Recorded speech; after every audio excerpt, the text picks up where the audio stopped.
அனைவருக்கும் வணக்கம். தமிழ் சிந்தனையாளர் பேரவையின் சார்பாக நடைபெறுகின்ற இந்த இரண்டாவது கூட்டத்தில் தமிழகத்தில் வேத கல்வி வரலாறு என்ற தலைப்பில் ஒரு கடந்த மாதம் நம்ம வந்து இந்த விஷயங்களை பற்றி பேசணும். தொடர்ச்சியாக ஏறக்குறைய ஒரு சமூக வரலாறாக வேத கல்வி எவ்வாறு கற்பிக்கப்பட்டது, அந்த வேத கல்வி கற்பித்ததன் மூலமாக அரசு நிர்வாகம், அரசு எந்திரம் எவ்வாறு செயல்பட்டது, அதன் மூலமாக இந்த சமூகம் எம்மாதிரியான ஒடுக்குமுறைகளையும் எது போன்ற வாழ்க்கை முறைகளையும் சந்தித்தது அப்படின்றத பற்றியான ஒரு சுருக்கமான ஒரு அறிமுகத்தை போன மாதம் நம்ம பேசணும். ஆனால் என்னென்னா ஒரு முழு நிறைவு ஒரு தமிழ் கல்வியும் என்ன மாதிரியான ஒரு சூழலோடு இங்கே படிக்கப்பட்டது அப்படின்றத பற்றியான ஒரு முழுமை வேணுன்றதுக்காக தோழர் வந்து இந்த மாதமும் இதை வந்து செஞ்சாகணும் அப்படின்னு சொல்லி பேச சொன்னாங்க. எனக்கு முழு நிறைவு தான் இந்த. ஏன்னா ஒரு தலைப்பை நம்ம எடுத்துக்கிட்டோம்னா அது ஒன்றுக்குள்ளே வந்து நிறைய விஷயங்களோட, ஏன்னா நம்ம சிந்தனையாளர் பேரவைன்னு ஒரு இடத்துல கூடுறோம், அந்த நேரத்தில் கூடுறோம், மழையில தான் நம்ம கூடுறோம். இருந்தாலும் அது வந்து ஒரு முழுமை அடைய வேண்டும் என்ற அந்த தோழரோட அந்த நோக்கம் இருக்குது இல்லைங்களா. ஏதோ ஒரு கூட்டத்தை நடத்தணும், ஒரு 10 பேர் சேர்ந்த ஒரு கணக்கு காட்டணும்னு இல்லாமல் அது முழு ஈடுபாட்டோடு முதன்மையாக தோழருக்கு தான் நான் நன்றி இடத்துல. ஏன்னா நம்ம ஒரு அறிவு சார்ந்த தளத்தில் நம்ம இயங்கிட்டு இருக்கிறோம். பல்வேறு வேலைகள், நானும் காலேஜ்லேருந்து தோழர் வந்து என்னை கூட்டிகிட்டு வந்து அவங்களுக்கும் பல வேலைகள் இருந்து எல்லாரும் வகுப்பை முடிச்சுட்டு தான் தோழர் வராங்க. பல வேலைகள்லேருந்து வரும்போது ஏதோ வந்து ஒரு ஓய்வு எடுத்துகிட்டு ஒரு டீயை சாப்பிட்டோமா, அது பிஸ்கட் சாப்பிட்டோமான்னு இல்லாமல் ஒரு அறிவு சார்ந்த விஷயத்தை தொடர்ச்சியாக நம்ம இங்கே விவாதிப்பதன் மூலமாக, பேசுவதன் மூலமாக இந்த சமூகம் குறித்த ஒரு புரிதலை ஒரு 10 பேருக்கு நம்ம விதைக்கணுன்ற ஒரு செயல்பாடு இருக்கு இல்லைங்களா. இதெல்லாம் இன்னைக்கு வந்து ரொம்ப முக்கியமான ஒரு விஷயமாக தான் நான் பார்க்குறேன். மிகுந்த ஒரு மகிழ்ச்சியாகவும் இருக்குது, அதே நேரத்தில் தோழர் மேலே ஒரு மதிப்பாகவும் இந்த விஷயம் வந்து எனக்கு கூடுதல் நம்பிக்கை கொடுக்குது. இந்த மாதிரி தோழர்கள் நம்ம முன்பே சந்திக்காமல் விட்டுட்டோமேனு ஒரு மதிப்பையும் கொடுக்குது. முதல்ல தோழர்கள் நன்றி. சரி, நம்ம தலைப்புக்குள்ளே போகலாம். தமிழகத்தில் தமிழ்கல்வி வரலாறு அப்படின்றது பார்க்கும்போதே ஏறக்குறைய ஒரு மொழி அடிப்படையில் இந்த சமூகம் எவ்வாறு தன்னுடைய கல்வியை முதன்மைப்படுத்தியும் பிற்காலகட்டத்தில் அந்த தன்மைகளை இழந்தும் தற்காலம் வரைக்கும் ஒரு தமிழ் கல்வி அப்படின்ற ஒரு விஷயம் வந்து எப்படி ஒரு முதன்மை இல்லாமல் ஏதோ நம்ம படிச்சுக்கிற ஒரு கல்வியாக இருக்குது. ஆனால் பேச்சு மொழி தமிழாக தான் இருந்துகிட்டு இருக்குது. இந்த ஒரு வரலாறு இருக்குது இல்லைங்களா, அந்த வரலாறு வந்து ஒரு சமூக இயக்கவியல் பார்வையில் நம்ம புரிஞ்சுக்க வேண்டிய ஒரு தேவை இருக்குன்னு வச்சுக்கோங்க. ஏறக்குறைய நமக்கான ஒரு தொல்பொருள் தொல்லியல் சான்றுகள் அடிப்படையில் நமக்கு கிடைக்கின்ற அந்த தரவுகள் இந்திய அளவில் நடக்கின்ற அகழ்வாய்வுகளிலேயே தமிழில் தான் அதிகமாக இந்த தொல்லியல் சார்ந்த எழுத்து பொறிப்புகளோடு கிடைக்கின்ற அந்த பானையோட்டு தரவுகள் நமக்கு தான் கிடைக்குது.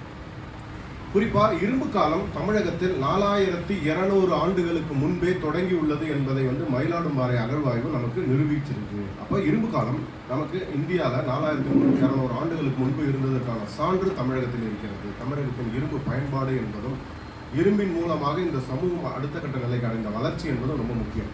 ஏறக்குறைய ஒரு கற்காலத்தில் இருந்த ஒரு மனுஷன் அடுத்த கட்டமாக ஒரு இரும்பை பயன்படுத்துகிறான் போது அதுக்குள்ளே இருக்கிற ஒரு அந்த இரும்புக்காக அந்த சமூகம் பயணம் செய்த அந்த விஷயம் இருக்கு இல்லைங்களா, அதுலேருந்து ஒரு ஆயுத உருவாக்கம், சமூகம், தலைமை, இரும்பின் மூலமாக உருவாகின்ற தலைமை. கற்காலத்தில் இருந்த தலைமை வேற, இரும்பின் மூலமாக இரும்பு ஆயுதங்கள் மூலமாக உருவாகுகின்ற தலைமை வேற.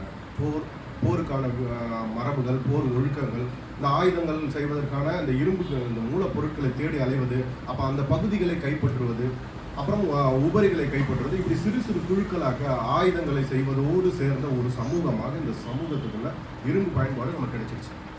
இப்போ இதுக்குள்ள இரும்பு பயன்பாடு அப்படின்றது வரும்போதே வாணிபம் சம்பந்தப்பட்ட விஷயம், நமக்கான துறைமுகம் சம்பந்தப்பட்ட விஷயம், வர்த்தகம் சம்பந்தப்பட்ட விஷயம், இதெல்லாம் இதோட இணையும் பொழுது இந்த இடத்துக்குள்ள ஒரு மொழியோட தேவை வருகிறது. இரும்பு காலத்திற்கும் நம்மளுடைய வாணிபத்திற்கும் சமூக வளர்ச்சிக்கும் மொழியோட தேவைக்கும் நமக்கான துறைமுகங்களுக்கும் நிறைய தொடர்பு இருக்குது. தமிழ் மொழி வளர்ச்சி என்பது தனியாக இவங்க இந்த மொழியை எதுக்கு படித்தாங்க அந்த காலகட்டத்தில் அப்படின்னு ஒரு கேள்வி. இன்றைக்கி நம்ம மொழி படிக்கிறோம், மொழி பாடம் படிக்கிறோம், அது சம்மந்தப்பட்ட இலக்கியங்களை படிக்கிறோம், பேசுகிறோம், அப்புறம் எழுதுகிறோம், ஒரு வேலை வாய்ப்புக்கான ஒரு விஷயமா இருக்குது. ஆனால் இவைகள் மொழி அன்று கற்றது வேலை வாய்ப்பு தான். மொழி எந்த காலகட்டத்திலிருந்து வேலை வாய்ப்புக்கான ஒரு விஷயமா மாறுது? வேலை வாய்ப்புக்கு இல்லாத காலகட்டத்தில் மொழி ஏன் கற்கப்பட்டது? பாடத்திட்டம், பள்ளிகள் ஏன் உருவானது? ஏன்னா நம்ம வந்து ஒரு சமூகமாக நம்ம மாறி வரும்பொழுது இந்த வேலை திட்டத்திற்கு முன்பு இல்லாத ஒரு சமூக கட்டமைப்புல பள்ளிகள் மூலமாக படிச்சுட்டு அது மூலயமாக ஒரு வேலைக்கு போகாத ஒரு சமூக அமைப்புக்குள்ள பள்ளிகள் ஏன் உருவானது? மொழி பாடத்தோடைய நிலை என்ன? இப்படியெல்லாம் நம்ம கேள்விகளை பிரித்து பேச வேண்டிய ஒரு தேவை இருக்குது. அப்போ மொழி கற்றல் கற்பித்தல், குறிப்பாக தமிழ் மொழி கற்றல் கற்பித்தல் அப்படின்றதெல்லாம் வந்து ஏறக்குறைய ஒரு பல்வேறு குறுநில தலைமைகள் தமிழகத்தை ஆட்சி செய்வதற்கான சான்றுகள் சங்க இலக்கியத்தில் நமக்கு நிறைய பார்த்துருக்கோம். சங்க இலக்கிய பிரதிகள் இதுக்கு நம்ம சான்றாக இருக்குது. இதற்கும் சங்க காலகட்டத்திற்கு முன்பாகவே இருக்கின்ற கீழடி போன்ற நாகரிகங்கள், ஏன்னா சங்க இலக்கியத்தில் கீழடி பற்றியான பதிவு எதுவும் இல்லை. கீழடி பற்றி சங்க இலக்கியத்தில் பதிவு இல்லை. மயிலாடுமாறையை பற்றியான பதிவுகள் சங்க இலக்கியத்தில் நமக்கு இல்லை. அப்போது சங்க காலம் பதிவு செய்த நிலப்பகுதி என்பது வேறு, சங்க காலகட்டத்திற்கு முன்பு வாழ்ந்த மக்களுக்கான நிலப்பகுதி என்பது வேறு. அப்போ அந்த பகுதியிலும் இலக்கியங்கள் இருந்திருக்கும், அந்த இலக்கியங்கள் நமக்கு கிடைக்காம போயிருக்கலாம். அப்போது அங்கே வந்து பார்த்தீங்கன்னா ரோம் நாட்டு நாணயங்கள், இந்த மாதிரியான வெளிநாட்டு தொடர்பு, அந்த ரோம் நாட்டு மதுஜாடிகள் இதெல்லாம் கிடைக்கும் போது ஒரு வர்த்தகம் தொடர்பு நமக்கு தொடர்ச்சியாக இருந்திருக்குன்றதை நம்மளால் புரிஞ்சுக்க முடியும். அப்போது இந்த சமூகம் வர்த்தகத்தின் மூலமாக அண்டை நாட்டவரோடு தொடர்பு கொள்கின்ற நிலையில் அவர்களுக்கான மொழியின் தேவை என்ன? ஒரு ஒப்பந்தம், ஒரு வாணிப ஒப்பந்தம். இந்த இடத்துக்குள்ள தமிழ் மொழியோட முக்கியமான அந்த ஸ்கிரிப்ட் நம்ம சொல்லுவோம் இல்லைங்களா, இது முக்கியமான ஒரு விஷயமா மாறுது. அப்போது எனக்கு நிறைய நம்ம ஆய்வாளர்கள் மொழியை பற்றியும் தமிழோட ஒலி வடிவத்தோட காலகட்டம் வேற, தமிழ் ஒலி வடிவத்திற்கு வரி வடிவம் உருவாக்கப்பட்ட காலகட்டம் வேறு. இது ரெண்டுமே நமக்கு புரியும்.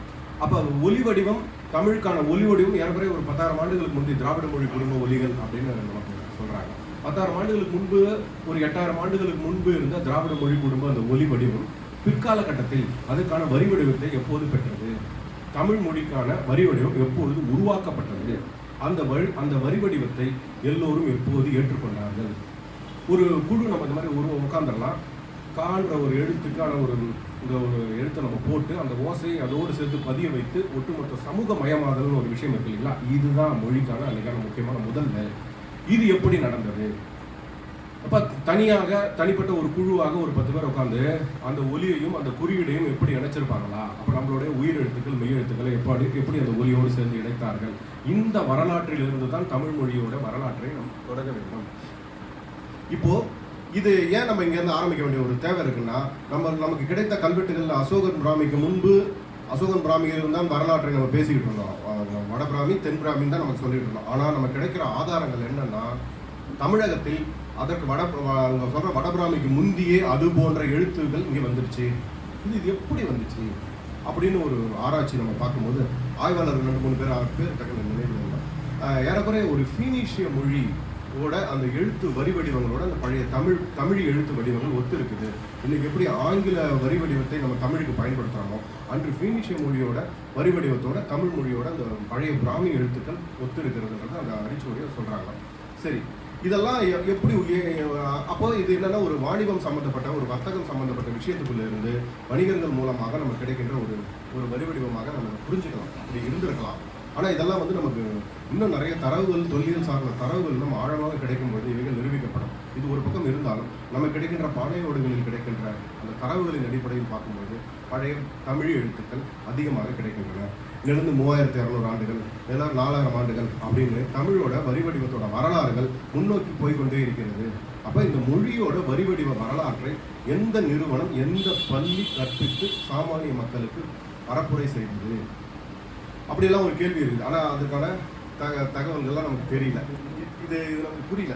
ஆனால் ஏதோ ஒரு விஷயம் இந்த இடத்துல ஒரு இன்ஸ்டிடியூஷன் நடந்திருக்குது. அப்போ வர்த்தகம் சம்மந்தப்பட்டதற்கான ஒரு மொழி இவர்கள் பயன்படுத்தி இருக்கிறார்கள். நமக்கு அப்படி பார்க்கும்போது தான் இந்த வாணிப ஒப்பந்தம் ஏறக்குறைய இருந்து ஒரு 3000 ஆண்டுகளுக்கு 3200 ஆண்டுகளுக்கு முன்பு இருந்த வாணிப ஒப்பந்தம் ஒன்று கிடைச்சிருக்கு. அந்த வாணிப ஒப்பந்தத்தில் தமிழர்களுக்கும் அவர்களுக்கும் நடந்த ஒரு ஒப்பந்தத்தை பற்றியான ஒரு பதிவு இருக்குது. என்ன மாதிரியான ஒப்பந்தம்னா, தமிழ்நாட்டில் இருக்கிற நிலப்பகுதி, விளைச்சல் நிலத்திற்கும் அங்கிருந்து வருகின்ற அந்த சரக்கு கப்பல் இருக்குங்களா, அந்த இந்த எகிப்துலேருந்து ரோம்லேருந்து வருகின்ற அந்த சரக்கு கப்பல் தமிழகத்தில் இருக்கிற இத்தனை ஏக்கர் நஞ்சை நில விவசாய நிலத்திற்கு சமமானது என்று அவர்கள் வந்து குறிப்பிடுறாங்க. அப்போ ஒரு வர்த்தகம், அது சார்ந்த ஒப்பந்தம், அதன் மூலமாக அந்த பொருட்களை ஏற்றி வருவது, இவைகள் எல்லாம் மொழி என்பது அன்று வணிகர்களின் முக்கிய தேவையாக இருந்ததுன்றதுக்காக தான் நான் முதல்ல உங்கள்கிட்ட பதிவு செய்யணும். படிச்சுட்டு அன்றைக்கி மொழி வேலைக்கு போகணுன்ற ஒரு விஷயம் இல்லை. வணிக தேவைக்கான மொழி இருக்குது. எண்ணிக்கை, கணக்கு, அது சார்ந்த குறிப்புகள், இவைகள் எல்லாம் நம்ம வந்து இந்த இடத்துல புரிஞ்சிக்க வேண்டிய ஒரு தேவை இருக்குது. இன்னொரு ஆய்வும் இருக்குது. இது சிந்துவெளி குறியீடுகள் இருக்கு இல்லைங்களா, சிந்துவெளி குறியீடுகளை வைத்துக்கொண்டு நாம் கணிதத்தை போட முடியாது. கணிதம் வந்து செய்ய முடியாது. சிந்துவெளி குறியீடுகளை வைத்துக்கொண்டு காப்பியங்கள் எழுத முடியாது அப்படின்ற ஒரு ஆய்வாளர்கள் முன் வச்சு சொல்லியிருக்காங்க.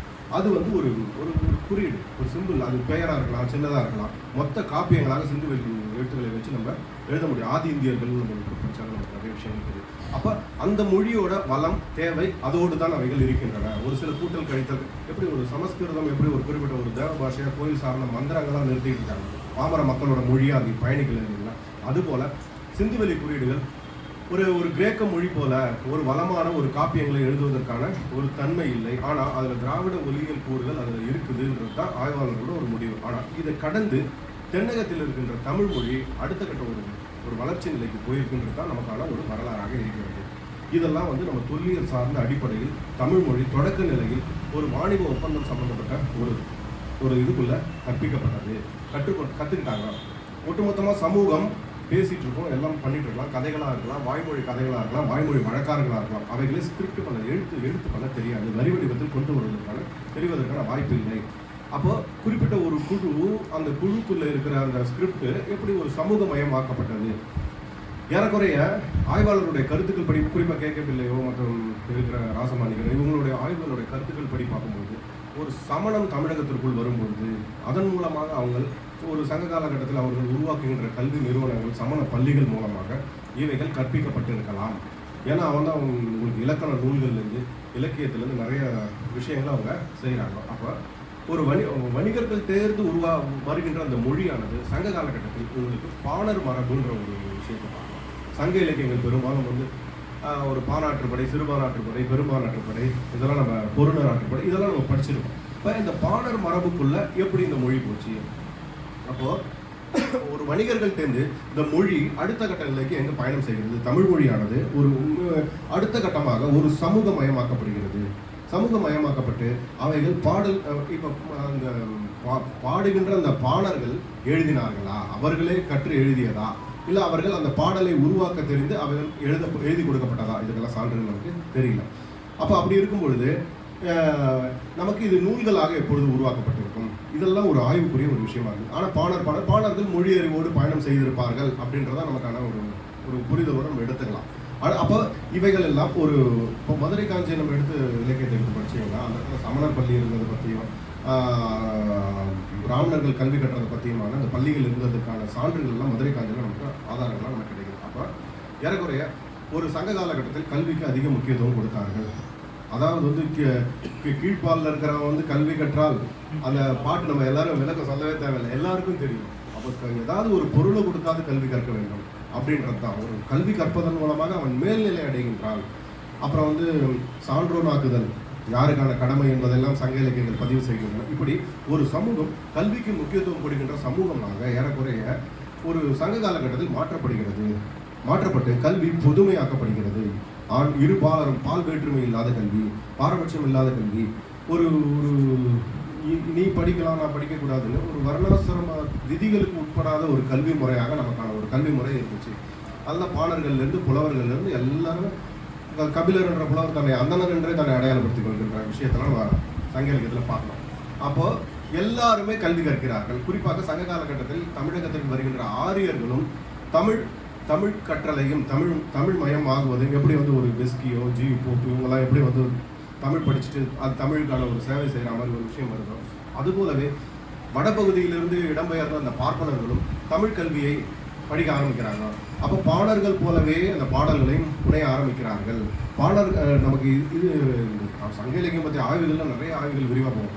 பாணர் பாடல்கள் எது, புலவர் பாடல்கள் எது, பாணர் பாடல்களுக்கும் புலவர் பாடல்களுக்கும் வேறுபாடு என்ன, இவர்கள் பதிவு செய்கின்ற முறையும் புலவர்கள் பதிவு செய்கின்ற முறைகளுக்குமான வேறுபாடு பற்றியெல்லாம் நிறைய விஷயங்கள் இருக்கும். ஆனால் இவைகள் குறித்தான முழுமையான வரலாற்று தரவுகளை எல்லாம் நம்ம வந்து கிடைக்கின்ற அந்த பிரதிகளை வைத்துக்கொண்டு தான் பேசிக்கிட்டு இருக்கிறோம் அப்படின்றதான் நமக்கான ஒரு வரலாறு. அப்போ குறு தலைமைகள், அப்போது இந்த நம்ம ஏற்கனவே ஒரு விஷயம் பேசணும் பார்த்தீங்களா, அந்த வரி வடிவத்தை இவர்கள் எப்படி ஏற்றுக்கொள்கிறார்கள்? ஒட்டுமொத்தமாக ஒரு தமிழர்களுக்கான வரி வடிவமாக இப்போ இந்த பகுதியிலிருந்து இந்த பகுதி வரைக்குமான இந்த ஸ்கிரிப்டை இவங்க எப்படி ஏற்றுக்கிறாங்க, இதுக்கு அரசு ஆதரவு எப்படி இருந்துச்சு, ஒரு சமய ஆதரவு எப்படி இருந்துச்சு, இதெல்லாம் வந்து ஒரு முக்கிய விஷயமா இருந்தது.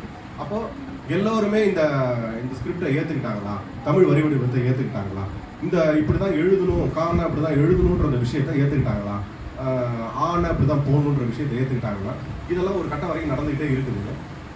பின்னால் தமிழுக்கு 2 ஸ்கிரிப்ட் வருவாங்க.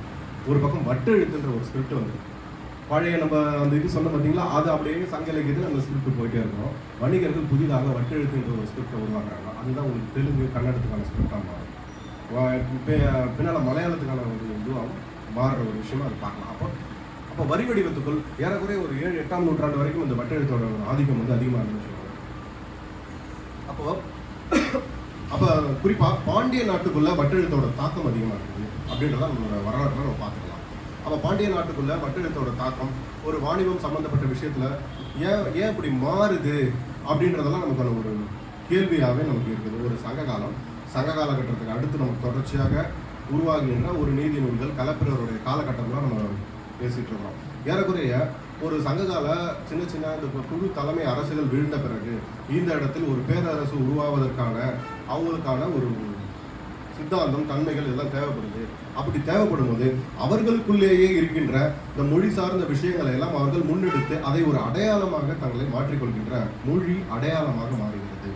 ஏறக்குறைய ஒரு சங்க காலகட்டத்தில் பிறகு புறநானூர்லேயே தமிழ் அப்படின்ற ஒரு சொல்லலாம் நம்ம பார்க்கலாம். திருக்குறள் உங்களுக்கு பொதுமையானதாக இருந்தாலும் அது சமூக ஒரு பொதுமறையாக இருந்தாலும் ஒரு தமிழ் அடையாளத்தை அது தமிழுக்கான அடையாளமாக தமிழனுடையது அப்படின்னு திருக்குறள் நம்ம பார்க்க முடியாது. ஆனால் புறநானூருக்குள்ள தமிழ் சம்பந்தப்பட்ட விஷயம் தமிழுக்கான ஒரு வீரம் அப்படின்னு ஒரு தமிழ் அடையாளமாக வீரம் அது சம்பந்தப்பட்ட விஷயங்கள் எல்லாம் இதெல்லாம் உங்களுக்கு பின்னால் கட்டமைக்கிறாங்க. சங்க இலக்கியம் கிமு 3-4 எழுதப்பட்டு கிபி 4-5-3 வரைன்ற ஒரு கால வரையறை ஏறக்குறைய ஒரு 600-700 ஆண்டுகள் நமக்கு ஒரு வரையறை செய்தாலும் சங்க இலக்கிய பிரதிகளுக்கு இந்த சங்க இலக்கிய பிரதிகளில் இருந்து அடுத்த கட்டமாக உருவாகின்ற ஒரு கலப்பிற காலகட்டத்துடைய மொழி சார்ந்த விஷயம் எப்படி ஒரு தமிழ் அடையாளமாக மாற்றப்படுகிறது. அந்த ஒரு தமிழ் சார்ந்த தமிழ் அடையாளமாக மாற்றுவதற்கு முன்பு இது இந்த சங்க இலக்கிய இது சங்க இலக்கியத்தில் உங்களுக்கு இன்னும் தெளிவாக நான் உங்களுக்கு சொல்லணும்னா நற்றிணையில் 400 பாட்டு இருக்கும், அகநானூரில் 400 பாட்டு இருக்கும், புறநானூறு இவைகள்லாம் திட்டமிட்டு உருவாக்கப்பட்டது தான்.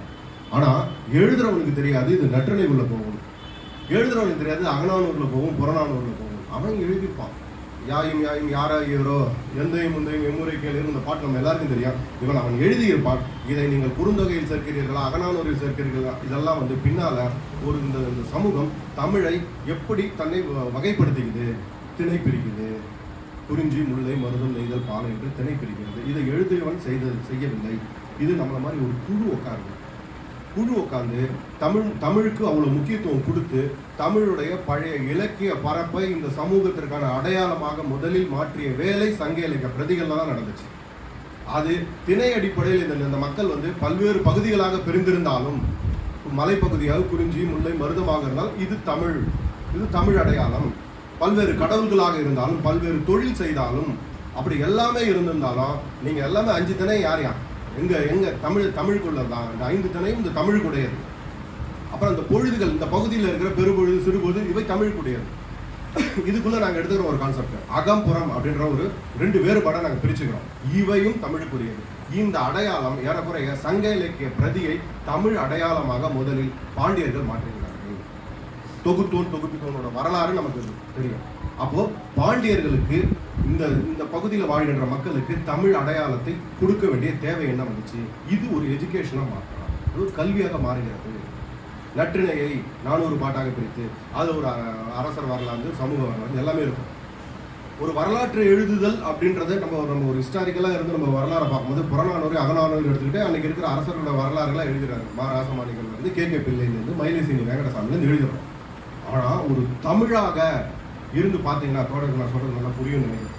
நம்ம தமிழாக இருந்து பார்க்கும்போது நான் திணையலாக தான் பார்க்க முடியும், என் நிலத்தினுடைய பூவாக தான் பார்க்க முடியும். நான் தமிழாக இருந்து பார்க்கிறேன், என் மொழியாகத்தான் பார்க்க முடியும், பெரும் பொழுதாக பார்க்க முடியும், சிறு பொழுதாக இந்த நாட்டோடு இணைந்த இலக்கியமாக நான் அதை அடையாளப்படுத்துகிறேன். பெரும்பொழுதையும் சிறு பொழுதையும் மலையையும் மலைபடுகடாம் என்று ஒரு இலக்கியம் எழுதுறோம். என் ஊர் மலை, என் மலை. அப்புறம் வந்து மதுரை காஞ்சின்னு ஒரு இலக்கியம் எழுதுறோம், நம்ம பகுதி. அப்போ இந்த நிலத்தையும் மொழியையும் இணைத்து செய்கின்ற இலக்கிய வேலைகளை இந்த மக்களின் அடையாளமாக அந்த பிரதிகள் மாற்றுகின்ற வேலை பாண்டியர் காலகட்டத்தில் நடக்கிறது. பல்லவர்கள் இந்த வேலையை செய்யவில்லை. ஏனென்றால் பல்லவர்களுக்கும் இந்த நிலத்திற்கும் தொடர்பு இல்லை. அவர்கள் தங்களை பிரம்ம சத்திரியர்களாகத்தான் தங்களுடைய செப்பேடுகளில் சொல்லிக் கொள்கிறார்கள். பல்லவர்கள் தங்களை பிரம்ம சத்திரியர்கள் என்றுதான் சொல்லிக் கொள்கிறார்கள். அப்போ இந்த நிலத்தில் தொடர்பில்லாதவர்களுடைய ஆட்சி காலகட்டத்தில், பல்லவருடைய ஆட்சி காலகட்டத்தில் யார் சொல்லிட்டு இருந்தோம் பார்த்தீங்கன்னா, ஒரு வட்டெழுத்துன்னு சம்மந்தப்பட்ட ஒரு விஷயம். ஒரு பாண்டியர் காலகட்டத்தில் இருந்து பாண்டியர் காலகட்டத்திலிருந்து ஆட்சி பகுதிக்குள்ள உருவாகிற அந்த வட்டெழுத்துங்களா, ஏறக்குறைய இந்த வட்டெழுத்தும் பழைய தமிழ் எழுத்தும் பின்னால உருவாகின்ற தமிழ் வரி வடிவ எழுத்துக்கள் இதெல்லாம் இருக்கு இல்லைங்களா,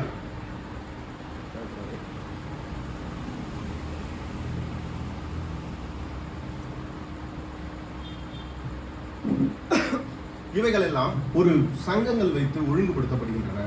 சங்கங்கள் இருந்துச்சா இல்லையான்லாம் தெரியல. ஏன்னா நமக்கு அவயம்ன்ற சொல் கிடைக்குது, அப்புறம் வந்து கூடல்ன்ற ஒரு சொல் கிடைக்குது, துறைன்ற ஒரு சொல் கிடைக்குது, இப்படி பல்வேறு வகையான அந்த சொற்கள் கிடைக்குது. அப்புறம் கிபி 5ஆம் நூற்றாண்டில் வஜ்ரநந்தி சமணம் சம்பந்தப்பட்ட ஒரு பிரமிழ சங்கத்தை உருவாக்கியிருக்கார். ஆனால் ஏதோ ஒரு அமைப்புகள் இருந்திருக்கின்றன அந்த சமூகத்தில், மொழி குறித்து விவாதித்திருக்கின்றன.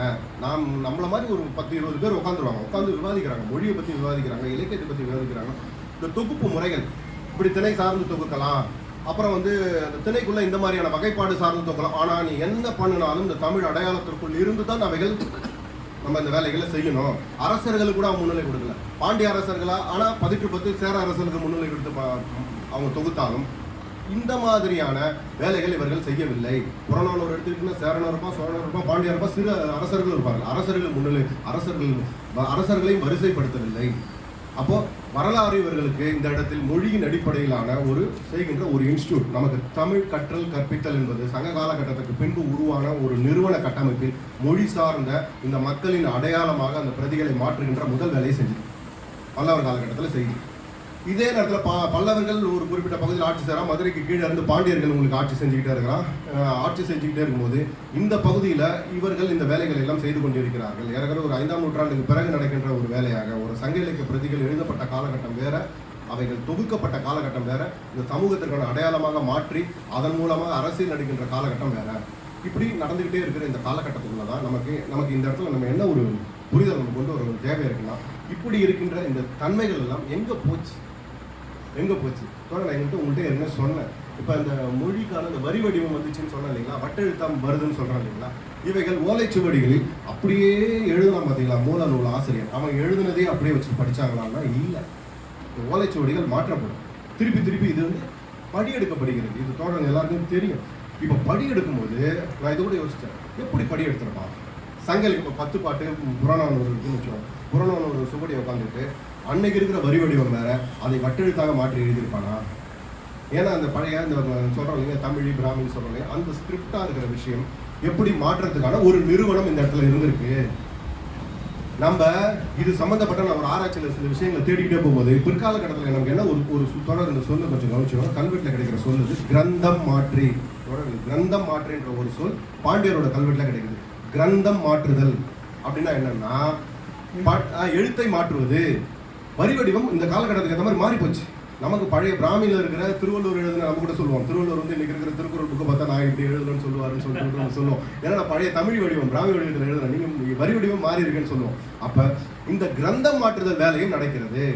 அப்போ தமிழ் கல்வி என்பது, அன்னைக்கு இருந்த தமிழ் கல்வி என்பது ஒரு வேலைவாய்ப்புக்கான ஒரு தன்மையாக இல்லாமல் தமிழர் என்ற அடையாளத்திற்கான தமிழ் கல்வியாகவும், அந்த மக்களுக்கான இலக்கிய பிரதிகளை அவர்களுக்கு கற்பிக்கின்ற ஒரு தமிழ் கல்வியாகவும் இருந்திருக்கிறது. இவைகளை சமண சமயம் சார்ந்த நிறுவனங்கள் தான் இவைகளை கையில் எடுத்தன. அப்புறம் நிறைய திண்ணை பள்ளிக்கூடங்கள்லாம் இருந்திருக்குது. இது அதை நான் அடுத்த கட்டமாக நான் உங்களுக்கு பேசுகிறேன், அதுக்குள்ளேயே பேசுகிறேன். இப்படி இருந்துகிட்டே இருக்கு. நான் பேசுறது ஃபுல்லாகவே வந்து ஒரு பெரிய ஒரு உயர்மட்ட ஆய்வு நிறுவனங்களாக நடந்திருக்கிற வேலைகளை பேசியிருக்கேன். இதுக்குள்ளே உங்களுக்கு இலக்கண நூல்கள்லாம் பின்னால் வரும். அப்போ பல்லவர் காலகட்டத்தில் உருவாகாத இலக்கண நூல் கிபி 8ஆம் நூற்றாண்டுக்கு பிறகு இலக்கண நூல்கள்லாம் வருது. அப்போ கிரந்தம் மாற்றுதல்ன்ற ஒரு வேலை உங்களுக்கு நடக்க ஆரம்பிக்குது. அப்போ இவைகள் எல்லாம் உட்காந்து ஒரு குழுவாக உட்காந்து இந்த சுவடிகளை படித்து ஒழுங்குபடுத்தி திணைத்துறைகள் கொடுக்கறது, அதுக்கான குறிப்புகள் கொடுக்கறது. அந்த நம்ம நீங்கள் சங்க இலக்கியத்தை எடுத்துக்கிட்டீங்கனாலே திணை துறை குறிப்பு இதெல்லாம் கிடையாது. எழுதணும் செய்யல, அவன் என்ன எழுதலாம் எப்படி எழுதலாம்னு தெரியல. இவைகள் எல்லாம் தொகுப்பித்தவன் செய்த அந்த வேலைக்குள்ள உள்ள அந்த இன்ஸ்டியூட்குள்ள இருக்காங்க பார்த்தீங்கன்னா, அவங்க செஞ்ச வேலை.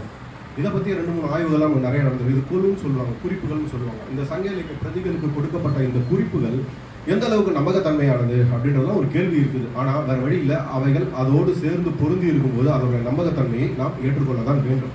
தொடர்ச்சியாக கல்வெட்டு அடிப்படையில் அந்த நம்பகத்தன்மையை ஆராய்ந்து பார்க்கும்போது அவைகள் கிடைக்கின்றது. எப்படின்னா நம்ம ராஜன் சார் வந்து பொருந்தல் பகுதியில் அகழ்வாய்வு செய்கிறாங்க. சங்க இலக்கிய பிரதி பாடலை அடிப்படையாக கொண்டுதான் பழனி அருகில் இருக்கின்ற பொருந்தல் பகுதியில் அகழ்வாய்வு செய்து அங்கே இருக்கின்ற மணிக்கற்களையும் சாணை கற்களையும் எழுதுகிறாங்க. சங்க இலக்கிய பாடலில் ஒரு தலைவி சொல்லுவாள், சாணை கல்லில் அந்த தேய்ப்பாங்க பார்த்தீங்களா, அப்படி தேய்க்கும் போது அதில் சிறு துகள் எப்படி அந்த கல்லில் ஒட்டிருக்கும், அது ரெண்டு பார்த்தீங்கன்னா என்ன பண்ணாலும் பிரியாது, அதில் ஒட்டிருக்கும். இது போல இருந்தது இல்லையா நம்ம அன்பு, இன்னைக்கு நீ நானும் பிரிஞ்சு போயிருக்கலாம் அப்படின்னு சங்க இலக்கிய பாட்டில் இருக்கும். ஆனால் என்ன ஒரு விஷயம் நடந்துச்சுன்னா, அதே அந்த பகுதியில் நடக்கிற அகழ்வாயுல அந்த சாணைக்கல் கிடைக்குது. அந்த தலைவி சொன்ன சாணைகள் அது போல ஒரு சாணைகள் கிடைக்குது. அதை பார்க்கும்போது நமக்கு எப்படி ஒரு பிரதி எப்படி ஒரு யதார்த்தத்தை பேசி இருக்கிறது அப்படின்றத நம்ம சங்க இலக்கியம் புரிஞ்சுக்கலாம். சரி, சங்க இலக்கியம் தமிழ் அடையாளமாக மாற்றுவதற்கான ஒரு வேலை நடக்கிறது. அதற்கான கல்வி, வேலை திட்டம், நிறுவன கட்டமைப்பு அது இப்படியான தன்மைகளில் இருக்கலாம் அப்படின்னு நம்மளால யூகிக்க முடிகிறது. ஒன்று படியெடுத்து ஒழுங்குபடுத்துகிற ஒரு வேலை ஒன்று நடக்குது, இன்னொன்று கற்பிக்கின்ற ஒரு வேலை நடக்கிறது. தொல்காப்பியம் போன்ற இலக்கண நூல்கள் அவற்றை எளிமைப்படுத்தி கொடுக்கின்றன. அதன் மூலமாக தமிழ் இலக்கிய பிரதிகளை புரிந்து கொள்வதற்கான ஒரு தன்மை உருவாகிறது. 3, அடுத்து இது சார்ந்த விவாதங்கள், விவாதிப்பது, அது சார்ந்த விஷயங்கள், இதிலிருந்து உருவாகின்ற ஒரு புலமை மரபு உருவாகிறது. சங்க இலக்கிய பிரதியை படித்து உருவாகின்ற புலமை மரபிலிருந்து வந்ததுதான் பின்னால் இறையனார் கலவியல். இறையனார் கலவியல் சங்க இலக்கிய பிரதிகளை படிக்கவில்லை என்றால் அவங்க அதெல்லாம் தெரியாது. உங்களுக்கு பிற்கால கடத்தில் ஔவையார் பிச்சை புகினும் கற்கை நன்றே அப்படின்னு சொல்லுவாங்க. இது நமக்கு சங்க இலக்கியத்தில் இருக்குது. நீதி நூல்களில் வர ஒரு வார்த்தை தான். அந்த நீதி நூல்களில் வர வருகின்ற ஒரு வார்த்தையை வந்து நமக்கு வந்து பின்னால் அப்போ தொடர்ச்சியாக இந்த சமூகம் இவற்றை படித்து கொண்டிருக்கின்றன. அப்போ சங்க இலக்கிய பிரதிகளை ஏதோ ஒரு சமயம் சார்ந்த கல்வி கற்கின்ற ஒரு சமணம் சார்ந்த ஒரு விஷயமா கூட இருக்கலாம். கல்வி கற்கின்ற ஒரு அமைப்பு அதை பாதுகாத்து கொண்டிருக்கிறது, அதை மாணவர்களுக்கு சொல்லிக் கொடுக்கின்றது. ஒரு சைவ மடம் அந்த நேரத்தில் உருவாகாத ஒரு காலகட்டத்துக்குள்ள இப்போ நம்ம தொடர்பில் நம்ம போன இதில் பேசின விஷயம் தான். இந்த பல்லவர் காலகட்டத்திலோட இந்த வேத பாடசாலை, கடிகைகள் அவர்களுக்கு கொடுத்த முக்கியத்துவம், சமூகம் ஒரு அதிகார மட்டத்தோடு ஒரு கல்வி சமஸ்கிருதத்தோடு இயங்கிட்டு இருக்குது. அதே காலகட்டத்தில் இந்த இடத்துலையும் இது போன்ற ஒரு வேலைகள் நடந்துகிட்டு இருக்கு. ஆனால் நல்லா புரிஞ்சுக்கணும், இவ்வளோ வேலைகள் செய்கிற பாண்டியர்களும் பல்லவர்களை விட அதிகமான குடைவரைகளை உருவாக்கியது பாண்டியர்கள். இந்த வரலாறு நமக்கு வந்து நம்ம மகாபலிபுரம் இதெல்லாம் பேசிட்டு இருக்காங்க இல்லை, இதை விட பிரம்மாண்டமான குடைவரைகளை பாண்டிய நாட்டுக்குள்ள போனீங்கன்னா இதே காலகட்டத்தில் பல்லவர்கள் ஆட்சி செய்த காலகட்டத்தில் இருந்த பாண்டியர்கள் மிக பிரம்மாண்டமான குடைவரைகளை உருவாக்கிறார்கள். அப்ப குடைவரைகளின் காலமாக அந்த காலகட்டத்தை நம்ம புரிஞ்சுக்கலாம். ஒரு சமூகம், ஒரு கோயில், ஒரு வைதிக கட்டமைப்பு தமிழ் சமூகம் முழுவதும் அது பல்லவனாக இருந்தாலும் சரி, பாண்டியர்களாக இருந்தாலும் சரி, இந்த வைதிக கட்டமைப்பு உள்ள பூந்து பிரம்மாண்டமான ஒரு கோயில்களை எழுப்புவது, அது சார்ந்த விஷயங்கள் அதெல்லாம் நடந்துகிட்டு இருக்கு. கோயில் எழுப்புனாலும் நமக்கு தெரியும், அது ஒரு சதுர்வேதி மங்கலங்களாக, பிரம்மதேயங்களாக அதை மாற்றப்பட்டு அங்கே வேத கல்வி, வேத பாடசாலைகள் இதெல்லாம் நடந்துட்டு இருக்கின்ற ஒரு வரலாறு நம்ம போன வகுப்புல நம்ம பார்த்துட்டோம். அப்போ அப்படி இருக்கும்போது இந்த இடத்துல தமிழ் கல்வி என்ன, நான் தமிழ் கல்வி மட்டும் தனியாக பிரித்து பேசிட்டு வந்துருக்கேன். அப்போ இதுக்குள்ள தமிழ் கல்வி இவர்கள் எப்படி தக்க வைத்துக் கொள்கிறார்கள்? அப்போ ஏறக்குறைய வடபகுதியிலிருந்து வருகின்ற, குறிப்பாக பல்லவர் காலகட்டத்தில் இந்த நூலை படிச்சுன்னா தெரியும், ஏகப்பட்ட பேரை நமக்கு அழைச்சிட்டு வந்தால் நிறைய பேர் இங்கே பிரம்மதேயங்களும் சதுர்வேதி மங்கலம் கொடுத்து இங்கே நிறைய பார்ப்பனர்கள் இங்கே கொண்டு வந்து இறக்குமதி செய்து அவர்களை தலைமைகளாக மாற்றி அவர்களுக்கு கீழ் உள்ள இந்த மக்களை வந்து பல்வேறு சாதிகளாக மனுவாக பிரித்து ஆட்சி செய்கின்ற ஒரு வேலையெல்லாம் நடக்குது. இப்படி நடக்கின்ற இந்த காலகட்டத்தில் தமிழ் அடையாளம் இந்த பகுதியில் வாழ்கின்ற மக்களுக்கு ஒரு தேவையாக இருக்கிறது. இந்த தேவையை ஏதோ ஒரு வகையில் சமணம் செய்து கொண்டே இருக்கிறது. தமிழகத்தில் சமணம் கல்வி நிறுவனங்களாக வளர்ந்த அளவிற்கு பௌத்தம் பெரிய அளவில் செல்வாக்கு பெற ஒரு குறிப்பிட்ட பகுதியில் இருக்குது, காஞ்சிபுரத்தில் இருக்குது, இன்னும் ஒரு குறிப்பிட்ட சில பகுதியில் பௌத்தத்தோட செல்வாக்கு இருந்துகிட்டே இருந்திருக்கு. அவர்களுக்கான சமணம் தமிழுக்கு செய்த வேலையும் பௌத்தம் தமிழுக்கு செய்த வேலையும் ஒப்பிட்டு பார்க்கும்பொழுது சமணத்தினுடைய பங்களிப்புன்றது நமக்கு அதிகம், பௌத்தத்தினுடைய பங்களிப்புன்றது கம்மி. தமிழகம் முழுவதும் சமணம் நிரவி இருக்கிறது, நிறைய சமண பள்ளிகள் இருந்திருக்கின்றன, சான்றுகள்லாம் கிடைச்சிக்கிட்டே இருக்குது. இப்போ இதெல்லாம் இருக்கும்போது தான் இதனால தான் சமணர்கள் கழிவில் ஏற்றப்படுகிறார்கள். பின்னால் பல்லவர் காலகட்டத்துக்கு பிறகு சைவம், வைணவம், வைதிகம் மூன்றும் கைகோர்க்கின்றன. வெளியிலிருந்து அழைச்சிட்டு வந்தாங்க பார்த்தீங்களா பார்ப்பனர்கள், அவர்களும் இங்கு முன்பே ஒரு பார்ப்பனர்கள் இங்கே ஒரு அசைவத்தை வந்து இங்கே வந்து வாழ்கிறாங்க பார்த்தீங்கன்னா, இவர்கள்லாம் ஒருங்கிணைஞ்சு வைதிகம் தலைமையாக ஏற்கப்படுகிறது. சமஸ்கிருதம் முக்கியமான ஒரு மொழியாக மாற்றப்படுகிறது. ஏற்கனவே சொன்ன தமிழுக்கான ஒரு 2 வரி வடிவம் வட்டெழுத்து இதெல்லாம் வரும்போது சமஸ்கிருத ஒலிகளுக்காக பல்லவர்கள் கிரந்தத்தை உருவாக்குகிறார்கள். பல்லவ கிரந்தம் என்று உருவாக்குறாங்கிறது நம்ம பழைய இதில் சொன்னேன். அப்போ தமிழகத்தில் அந்த வரி வடிவ வரலாறு, அந்த ஒலிக்கான அந்த வரி வடிவ வரலாறு பல்லவர் காலகட்டத்தில் பல்லவ கிரந்தமாகவும் மாறுகிறது. அப்போது ஒரு செப்பேடு எழுதுறான்னா ஒரு பல்லவ அரசன் மேலே தொடக்கத்தில் தன்னை பற்றியான தன்னுடைய முன்னோர்கள் பற்றியான அந்த புகழுரைகளை எல்லாம் சமஸ்கிருதத்தில் எழுதுவதை ஒரு மரபாக கொள்கின்றான். கல்வெட்டுலேயும் சில பகுதிகளில் எல்லாத்தையும் சமஸ்கிருதத்தில் அந்த முன்னுரைகள் தன்னை பற்றி தான் எங்கேருந்து வந்தேன், தான் சூரியன் எங்கேருந்து வந்தேன், தான் இப்படி ஒரு பிரம்மசத்திரியனாக இருக்கேன், இப்படியான ஒரு புகழுரைகளை எல்லாம் அவன் சமஸ்கிருதத்தில் ஒரு பகுதி எழுதிட்டு கீழே அடுத்த கட்டத்தில் தமிழில் எழுதலாம். தோழர்கள் அதை தான் சொன்னாங்க. மக்கள்கிட்ட தானே போய் ஆகணும் அப்படின்னு சொன்னாங்க இல்லைங்களா. உங்களோட ஆணைகள் ஆகட்டும், உங்களுடைய செய்திகள் ஆகட்டும், நீங்கள் கூற வருகின்ற விஷயங்கள் ஆகட்டும், மக்கள்கிட்ட போது தமிழ் தேவைப்படுகிறது. அப்போது இந்த தமிழுக்கும் இப்போ இந்த காலகட்டத்தில் தமிழ் மொழியின் பயன்பாடு என்ன? அப்போது ஒரு பக்கத்தில் இருந்த ஒரு வணிகர்கள்ட்ட இருந்த ஒரு தமிழ், பின்னால் ஒரு வளமாக ஒரு பாணர்கள் அனைத்து மக்களிடமும் பரவலாக இருந்த ஒரு தமிழ், சங்க இலக்கிய பிரதிகளிலிருந்து தமிழ் அடையாளமாக மாற்றப்பட்ட தமிழ். நல்ல வேலை இந்த வேலை நடந்துருச்சு. தமிழ் அடையாளமாக மாறிடுச்சு. நமக்கான மொழி அடையாளம், இலக்கிய அடையாளங்கள் எல்லாம் ஒழுங்குபடுத்துகிறாங்க. தொகுப்பித்தோம் தான் இந்த இடத்துல நம்ம முக்கியமாக நன்றி கடனை நம்ம சொல்லி ஆகணும்னு வச்சுக்கோங்க. ஏதோ ஒரு இன்ஸ்டியூட் போட்டு ஒரு வேலையை செஞ்சு, ஏன்னா ஒரு பக்கம் பல்லவர்கள் உள்ள பூந்து எல்லாம் சமஸ்கிருத மயமாக்கப்பட்ட கடவுள்களை எல்லாத்தையும் மாற்றிட்டே இருக்காங்க. அந்த பகுதியில் பாண்டியர்கள் பார்த்துட்டு இருக்காங்க. கீழே என்னன்னா எல்லாமே மாறிட்டு இருக்கு. ஏதோ ஒரு சொரணை உள்ள ஒரு குறிப்பிட்ட சில பாண்டியர்கள் இந்த வேலையை செய்திருப்பார்கள் அப்படின்றத நம்ம இந்த இடத்துல உணர வேண்டிய தேவையாக இருக்குது. ஏன்னா இவ்வளோ வளமான இந்த பகுதியில் இருக்கிற மக்களுடைய எல்லாமே மாறி போச்சு. கதைகள் பார்த்தா புது புது புராண கதைகள்லாம் பல்லவர் காலகட்டத்தில் எடுத்துகிட்டு வந்து திணிப்பான்னு வச்சுக்கோங்களேன். சங்க காலகட்டத்தில் இல்லாத புராணம் சம்பந்தப்பட்ட விஷயம், புராண கதைகள் சம்பந்தப்பட்ட விஷயம், கடவுள் சம்பந்தப்பட்ட விஷயம், இதெல்லாம் ஏற்கனவே இவைகள் இருக்கலாம்.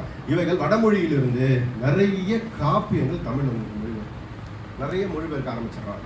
அப்போ அந்த காப்பியங்கள், அது சார்ந்த விஷயங்கள், அந்த பிரதிகள் இதெல்லாம் உள்ள வரும்பொழுது ஏற்கனவே நம்ம அப்பதான் ஒழுங்குபடுத்துவோம். இல்லை, எங்களுக்கான ஒரு விஷயம் இருக்குது, அந்த பகுதி மக்களுக்கான ஒரு விஷயம் இருக்குல்ல, இவர்களுக்கான அந்த பிரதிகள் இருக்குல்ல, இவைகள் எல்லாம் ஒழுங்குபடுத்துகின்ற அந்த வேலையெல்லாம் நடந்து அடுத்த கட்டத்தில் தமிழ் நிறுவனத்தின் மூலமாக தமிழருடைய அடையாளமாக மாற்றப்பட்டது. இது தமிழ் கல்வியின் மூலமாக நடந்த ஒரு நிறுவனத்தின் மூலமாக நடந்த ஒரு வேலை. தமிழ் கற்றல் கற்பித்தல் அப்படின்றது இந்த வேலைக்கு பயன்பட்டுச்சு நான் சொல்லலாம். இதுக்கு அடுத்த நிலையில், இதுக்கு அடுத்தது நம்ம பார்க்கும்போது அரசர்களுடைய செப்பேடுகள் எழுதுவதற்கு தமிழ் எழுத்தை அறிந்தவர்கள், அந்த தமிழ் கிரந்தத்தை அறிந்தவர்கள் தேவைப்படுகிறார்கள். இந்த வரி வடிவம் எழுதுகிறவர்கள் தேவைப்படுகிறார்கள். கல்வெட்டுகளுக்கான ஆட்கள் தேவைப்படுகிறார்கள். பல்லவர் காலகட்டத்திலேயே வீரர்கள் தனியாக நடுகர்கள் வைக்கின்ற ஒரு உரிமை இருக்கிறது. தோழத்தின் வரலாறு நான் சொல்லியிருக்கேன். அப்போ நடுகர்கள் வைக்கின்ற உரிமை சாதாரண சாமானிய மக்கள்கிட்ட போகும்போது அப்போ அவர்கள் சமஸ்கிருத இதெல்லாம் எழுத முடியாது. சும்மா ஸ்வஸ்தி ஸ்ரீன்னு ஒரு வார்த்தையை போட்டுருவான். போட்டுட்டு கீழே எந்த ஊருக்காரன், எந்த பகுதி, நிறை கவர்தலா, நிறை மீட்டலா, எந்த சண்டையில் இறந்தான், இணையமகன் ஒரு செங்கப்பகுதியில் பார்த்தோம், இணையமகன் தக்கையன் காயம்பட்டு அந்த பகுதியில் இருக்கிற தோறு மீட்டு பட்டான் அப்படின்ற மாதிரி அந்த கல்வெட்டு முடியும். சின்ன கல்வெட்டு தான். அப்போது என்ன மாதிரியான அவங்க ஒரு போர் புரிஞ்சிருக்காங்க, என்ன மாதிரியான ஒரு வேலைகளுக்காக விஷயத்துக்காக இவங்க இறந்துருக்கான். புலி குத்தி இறந்தானா, பன்றி குத்தி இறந்தானா, போரில் இறந்தானா, இப்படியான ஒரு சாதாரண பாமர மக்கள், ஒரு பொதுமக்கள் ஒரு வீரனுக்கு வைக்கின்ற ஒரு வெளிப்பகுதியில் இருக்கிற கல்வெட்டு. இதற்கு தமிழ் மொழி தேவைப்படுகிறது. மொழி மீண்டும் சமூகமயமாக மாறி இருக்குது அப்படின்றத நம்ம புரிஞ்சுக்கலாம். ஏறக்குறைய ஒரு தமிழி பிராமி வடிவத்திலிருந்து வட்டெழுத்தில் நம்ம நிறைய கல்வெட்டுகள் வட்டெழுத்தாகவும் மாறி பழைய தமிழ் வடிவமாகவும் இருக்கின்ற அந்த மொழியானது சமூகமயமாக மாறிக்கிட்டே இருக்குது. எல்லாரும் இலக்கிய பிரதி எழுதணுன்றதுக்காக மொழி கற்றல் கற்பித்தல் இல்லாமல் சமூகத்திற்கு ஒரு கணக்கு வழக்குக்காக எண் எழுத்து அப்படின்ற ஒரு கற்கிற ஒரு முறை வருது. எல்லாவற்றையும் ஒரு செய்யுள் இலக்கணம் யாப்பு மரபுக்குள் இருந்து கற்கின்ற ஒரு திறமை தமிழ் மொழிக்குள்ள கொண்டு வந்து வச்சிடறாங்க. இது வேற எந்த மொழிக்குமே இல்லாத ஒரு தன்மை. ஒரு சிந்துவெளி எழுத்துக்களை நீங்கள் வெண்பா யாப்பில் எழுதி படிப்பாங்களா அப்படின்றதுலாம் கிடையாது. வஞ்சிப்பா கலிப்பால் எழுதுவாங்க. ஆனால் நாம் தமிழ் மொழியை வெண்பா, வஞ்சிப்பா, கலிப்பா இப்படி நம்ம பிரித்து எழுதலாம். விருத்தம் செல்வாக்கு பெறுகிறது. விருத்தப்பாவில் உங்களுக்கு காப்பியங்கள் எழுதப்படுகின்றன. காப்பியம் எழுதுவது என்றாலே விருத்தம் தான். அதனால தான் கம்பர் எடுத்துட்டு விளையாடுறாரு. முதல்ல சீவக சிந்தாமணி விருத்தப்பால் ஆரம்பிச்சு வைக்கிறாங்க. அப்போ சமணர்கள் முதல்ல இந்த வேலையை செய்ய ஆரம்பிக்கிறாங்க. இளவடிகள் உங்களுக்கு உரையிடையிட்ட பாட்டுடைய செய்யுளாக ஒரு மாற்றி ஏன்னா பல்வேறு பகுதி, பல்வேறு மக்கள், பல்வேறு செய்திகள், பல்வேறு விஷயங்களை எல்லாம் சொல்லும்போது அதுக்குள்ள ஒரு கடிதத்தையும் கொண்டு வருவார், ஒரு டான்ஸையும் கொண்டு வருவார், ஒரு அரங்கத்தையும் இளவடிகள் காட்டுவார், ஒரு எரிக்கிற ஊர் ஃபயர் பண்ணுறதையும் நெருப்பில் எரிக்கிறதையும் காட்டுவார், உள்ள கடைசியாக கோயில் கட்டுறதையும் காட்டுவார். இப்படி ஒரு ஒரு வணிகம் சார்ந்த, ஒரு வர்த்தகம் சார்ந்த ஒரு பிரதியாக ஏறக்குறைய ஒரு ஆற்றுப்படை நூல்களில் ஒரு அரசன்ட்ட போயிட்டு தனக்கான பொருள் கேட்ட ஒரு விஷயத்துல இந்த மாதிரி அரசன்ட்டேருந்து போய் நீதி கேட்ட ஒரு விஷயமாக ஒரு காப்பியத்தை இளவடிகள் மாற்றுவோம். அப்போது ஒரு பாணர்கள் ஒரு அரசனை சந்தித்ததற்கும் ஒரு வணிகன் தன்னுடைய பிரச்சனைக்காக அரசனை சந்தித்ததற்குமான ஒரு பிரதியாக சிலப்பதிகாரம் மாற்றப்பட்டிருக்கும். அதில் நடக்கின்ற தவறை அவன் தட்டி கேட்கின்ற ஒரு ஆளாக இருப்பான். அப்ப இந்த இடத்துக்குள்ள எல்லாமே மாறுது. அப்ப மொழி இலக்கியம் ஒரு சமூகத்திற்கான ஒரு நீதிகளை பேசுகின்ற ஒரு அரசனுக்கான செப்பேடுகளில் வரி வடிவங்களாக இருந்த ஒரு விஷயம், முதல்ல ஒப்பந்தங்கள்ல இருந்த ஒரு விஷயம், பின்னால காப்பியங்கள் காலகட்டத்தில் ஒரு கதைகளாக மக்கள்கிட்ட போய் சேர்ந்துட்டே இருக்குது, கதை வடிவங்களாக மாறுகிறது. அப்போ இந்த கதை வடிவங்கள் தமிழ் கற்றதோடைய பயன் என்ன? நம்ம ஏற்கனவே பேசணும்தான். சங்க இலக்கிய பிரதிகளை சின்ன சின்னதாக தொகுத்து பார்த்துக்கிற இடத்துல தமிழ் கற்றதோடைய பயன் அடுத்து காப்பியத்தினுடைய வளர்ச்சிக்குள்ளே போயிட்டே இருக்கு. இந்த காப்பியங்களுடைய வளர்ச்சிக்குள்ளே போகிறது இதே காலகட்டத்துக்குள்ளே தான் இன்னொரு வேலை நடக்குது. பார்க்குறாங்க இப்படி எல்லாம் தொகுத்து சின்னதாக எழுதி இதன் மூலமாக தோழர் சொன்னாங்க இல்லைங்களா, அந்த கவிதையை தோழர் நெடுங்கவிதை தோழர் சுருக்கமாக அந்த விஷயத்தை என்னவோ சொல்லுங்க, ஏறக்குறைய ஒரு சங்க இலக்கிய பிரதி மாதிரி சுருக்கமாக சொல்லுங்க. நம்ம இன்னைக்கு கூட ஒரு பெரிய பாட்டாக இருந்தால் கூட சின்னதாக ஸ்டேட்டஸ் இருக்கும்போது அது இருக்கிற ஷார்ப்பே வேறையாகும். ஒரு 30 செகண்டுக்குள்ள என்ன ஒரு முழு பாட்டை ஸ்டேட்டஸ்குள்ளே வரும்போது, ஏன்னா அது என்ன சொல்ல வருதோ அந்த விஷயம் அந்த காட்சி எதோ மாறி இருக்கும். அந்த பாட்டு நம்ம எங்கேயோ பார்த்துருப்போம் வாட்ஸ்அப் ஸ்டேட்டஸில். ஆனால் இந்த இடத்துல புதிய விஷயத்தோடு அந்த ஸ்டேட்டஸ் உள்ள எடுத்துகிட்டு வந்து வைக்கும்போது அப்படிதான் வெற்றி பெற்ற படம் தான் வந்து இந்த படம், இந்த மஞ்சுமல் பாஸ் நினச்சி பார்த்தீங்களா, அந்த பாட்டை அவன் எதாவது மாத்திரா மாட்டீங்களா, அந்த பாட்டோட வரிகள் கடைசி வரிகள் எதுவும் மாத்திரம் பார்த்தீங்களா, இப்படியான ஒரு வேலைகள் இருக்கு இல்லைங்களா, இதுதான் பின்னால பதிகங்களாக மாறுகிறது. இந்த இடத்துல ஒரு இடத்துல புரிஞ்சுக்கணும். ஒரு சங்க இலக்கிய பிரதி ஒரு மலைபடுகளா மலையை பற்றி விதந்து பேசி மலையில் எழுகின்ற ஓசையை பற்றி பேசுகின்ற ஒரு சமூகம் தனக்கு அடையாளமாக மாறும்போது இதை புரிஞ்சுக்கிற சமயம் வந்து சைவம் தமிழை கையில் எடுக்கிறது. சமணம் தமிழை கையில் எடுத்து மக்களுக்காக வளர்த்தது போல சைவம் தன்னுடைய சமயத்தின் மூலமாக தமிழை கையில் எடுக்கிறது. அப்ப தமிழ் கற்றல் கற்பித்தல் வந்து சமய மொழியாக மாற்றப்படுகிறது. ஒரு செவ்வியல் பரப்பில் இலக்கிய மொழியாக இருந்து சங்க இலக்கிய காலகட்டத்தில் ஒரு கற்கப்பட்ட அந்த தமிழ் ஒரு இயற்கையோடு இணைந்து பேசப்பட்ட ஒரு தமிழ், அன்னைக்கு இருந்த நிலப்பகுதியோடு 5 திணைப்பகுதிகளாக இருந்து உற்பத்தி உறவுகளிலிருந்து உருவான அந்த தமிழ் பிற்காலகட்டத்தில் சமய தமிழாக மாற்றப்படுகிறது. இந்த சமய தமிழை வைத்து இவர்கள் என்ன வேலையை செய்தார்கள்? சமயம் அதற்கென்று ஒரு வேலை செய்கிறார்கள். இதற்குள் காப்பிய தமிழ் அது ஒரு வேலையை செய்யும். பார்க்குறான் எழுதிட்டான், சமண காப்பியத்தை எழுதுறான், இந்த சைவ காப்பியத்தை எழுதுறான். அங்கங்கே பதியங்கள் சின்ன பதியங்களாக இருக்கும். நம்ம ஒரு குறிப்பிட்ட வரிக்குள்ளேயே ஒரு சங்க இலக்கிய மரபிற்கு அடுத்து நம்ம பார்க்கின்ற ஒரு சின்ன பதிக மரபு. இந்த பக்கம் பார்த்தீங்கன்னா ஒரு மலைபடுகிராமில் மலையை விதந்து பேசுகிற விஷயம், இந்த இடத்துல பச்சை மாமலை போல் மேனின்னு அடிக்கும். மலை என்பது அப்படியே மாறி வச்சு எங்கேயா அதே பச்சை தான், அதே மலை தான். அந்த பச்சை மாமலை போல் மேனியா மாறுது பார்த்தீங்களா, அது யாருக்கான மேனியா மாறுதுன்னு இருக்குதுங்க. அப்புறம் நீலமணி மடற்றன் நீண்ட சடைமுடியாக மாறும். அப்போ இந்த சங்க இலக்கியத்தில் பேசுகின்ற அந்த நிறம் சம்பந்தப்பட்ட விஷயம், பூக்களுக்கான நிறம் சம்பந்தப்பட்ட விஷயம் இந்த இடத்துல நீலமணி மடற்றனாக சிவனாக மாறுகிறது. அப்போ தமிழ் இலக்கிய பரப்பு அடுத்த கட்டத்தின் போது சமயத்துக்கு பயன்படுது.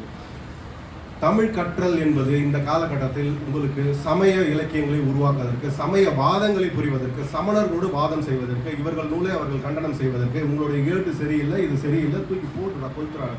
அப்போதான் உங்களுக்கு நான் சமய குறவர்கள்லாம் அனல்வாதம் புனல்வாதம் இதெல்லாம் நடத்த ஆரம்பிச்சிடலாம். இலக்கியம் என்பது என் சமயத்திற்குள் வந்தது. தமிழ் சைவ அடையாளத்தை ஏற்கிறது. சங்க இலக்கியத்தில் தமிழ் சைவ அடையாளத்தை ஏற்கவில்லை. சமணர் காலகட்டத்தில் தமிழ் சமணத்தோடு சேர்ந்த நீதிகளை ஏற்றுக்கொண்டாலும் அவன் சமண கருத்துக்களை வந்து திணிக்கல. ஆனா இங்க தமிழ் சைவ அடையாளமாக, இங்க நிலமும் பச்சை மாமலை மேனியும் சைவமும் வைணவமாக மாற்றப்படுகிறது. நிலமும் உங்களுக்கு சைவ அடையாளமாக மாற்றப்படுகிறது. ஊர்கள் பெயர்கள் சைவமாக மாற்றப்படுகின்றன. இதுக்குள்ள வேத மரபு உள்ள வந்துகிட்டே இருக்கு. போன வகுப்புல தோழர்கள் கேட்டுட்டாங்கன்னா அதையும் அப்படியே பொருத்திக்கோங்க. நான் பேசலாம் கூடுதல் நேரம் எடுத்துருக்கேன், அதை அப்படியே நிறுத்திக்கிட்டே இங்க பேசிட்டு வரேன். இதுக்குள்ள வேத மரபு நடந்துகிட்டே இருக்கு, வேத கல்வி நடந்துகிட்டே இருக்கும். அப்போ பாமர தமிழ் என்பது, மக்களுக்கான தமிழ் என்பது சாதாரண இந்த பல்லவர் காலகட்டம் பின்னால் வர சோழ காலகட்டத்துக்குள்ள சைவ இது பாண்டியர்கள்லையும் வருது. அப்போ சைவ தமிழாக மாற்றப்படுகிறது. சைவ தமிழ், சைவ கல்வி, சைவம் சார்ந்த விஷயங்கள், வாதங்கள். அப்போ ஒரு ஊரை பற்றி அடையாளப்படுத்தும். ஞானப்பால் கொடுத்த ஞான சம்பந்தர் இருந்தீங்களா, அவர் திருத்தில்லை பதிகம்னு சிலபஸ் தோழர் நாங்கள் நடத்திருக்கோம். திருத்தில்லை பதிகம்னு எழுதுவார்.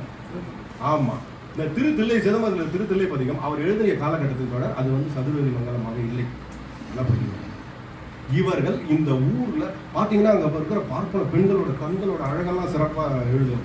அவங்க பந்து விளையாடினாங்களாம். நமக்கு முன்பு வசந்தவல்லி பந்தாடினாங்கன்னு பின்னால படிச்சிருக்கோம் சிற்றிலக்கியத்துல. அதற்கு முன்பு பந்து விளையாடுவதை பத்தியும், அங்க உயர்ந்த மாடங்கள் இருந்ததை பத்தியும், அந்த வீதிகள் அப்படி இருந்ததை பத்தியும் அப்படியே பாடிட்டே போற மாதிரி. எதுக்குன்னா நல்ல புரியுது, நாங்க வகுப்பு நடத்திருக்கோம், அது எங்களுக்கு தெளிவா புரியுது. ரொம்ப ரொம்ப திருத்தில்லை பதிகம் அது அந்த காலகட்டத்தில் பிரம்மதேயமாக மாற்றப்படுது. இதெல்லாம் பாடி எடுத்துட்டு அரசன் இருக்காங்க. இப்படிப்பட்ட ஊருங்க, இவ்வளோ பார்ப்பனர்கள் வாழ்றாங்க, இவ்வளோ வளமான பகுதிங்க, நீல இதை பிரம்மதேவம் மாற்றி கொடுங்க, சதுர்வேதி மங்கலமாக மாற்றுங்க. தமிழ் எதற்கு பயன்படுத்துறது புரிஞ்சுக்கோங்க. இப்போ இதை பற்றி தோட்ட சொன்னேன். இதெல்லாம் நம்ம வகுப்பில் சொல்ல முடியுமா தோழர்? இருந்தாலும் உங்கள்கிட்ட சொல்லிடுறேன், வாய்ப்பு கிடைச்சா நீங்கள் வகுப்பில் சொல்லுங்கன்னு கூட சொன்னேன். அப்போது இப்படியான சில பாடல்கள் எடுத்து வச்சிருக்கேன். நம்ம ஒரு சதுர்வேதி ஒர்க் பண்ணி நூல் எழுதிருக்கீங்களா, அதில் வச்சிருக்கேன். அப்போ எந்தெந்த பகுதியெல்லாம் சதுர்வேதி மங்கலங்களாக மாற்றுவதற்கு முன்பு இவைகள் எப்படி அரசன்ட்ட போய் அறிமுகப்படுத்துறாங்க. இப்போ இந்த பகுதி இருக்குன்னா இந்த பகுதியில் உள்ள பார்ப்பனர்கள் இருக்காங்க, இப்படி இருக்காங்க, இப்போ பாட்டாக எழுதுறது இவ்வளோ நல்ல ஊருங்க அப்படின்னு சொல்லி அவைகளே சதுர்வேதி மங்கலங்களாக மாற்றுவது, கோயில் உருவாக்குவது. இவர்கள் ஊர்தோறும் சென்று கோயில்களையும் உழவார படைகளையும் வைத்துக் கொண்டு சைவத்தை வளர்த்தார்களோ மறைமுகமாக வேத மரபினருக்கு துணை செய்தார்கள்.